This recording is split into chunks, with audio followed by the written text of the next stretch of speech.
పక్కా planning అంతా పక్కా planning. అరే పక్కా planning అంతా దోపిడీ ప్లానింగ్.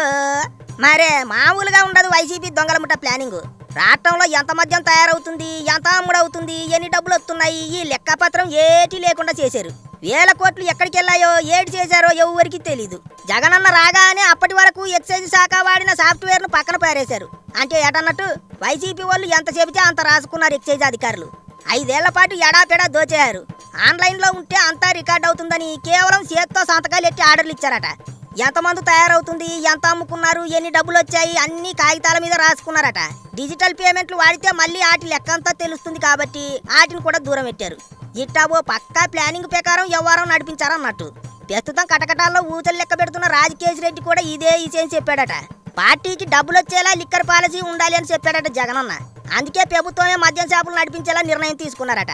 ప్రతి నెల 50 నుంచి 60 కోట్లు వసూలు చేశారట. 5 ఏళ్లలో అక్షరాల 3200 కోట్లు దోచుకున్నారట.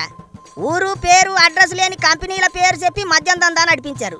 ఇప్పుడు అవన్నీ బయటకు వస్తున్నాయి. లిక్కర్ స్కామ్లో ఎంతమంది ఉన్నా చివరికి దాంతో లాభం పొందింది మాత్రం జగనన్నే అంటున్నారు. అంతా అన్న కనుసన్నల్లోనే జరిగిందట. మద్య నిషేధం అని చెప్పి అధికారంలోకి వచ్చి 5 ఏళ్ళు అన్న చేసిన దందా అదన్నట్టు.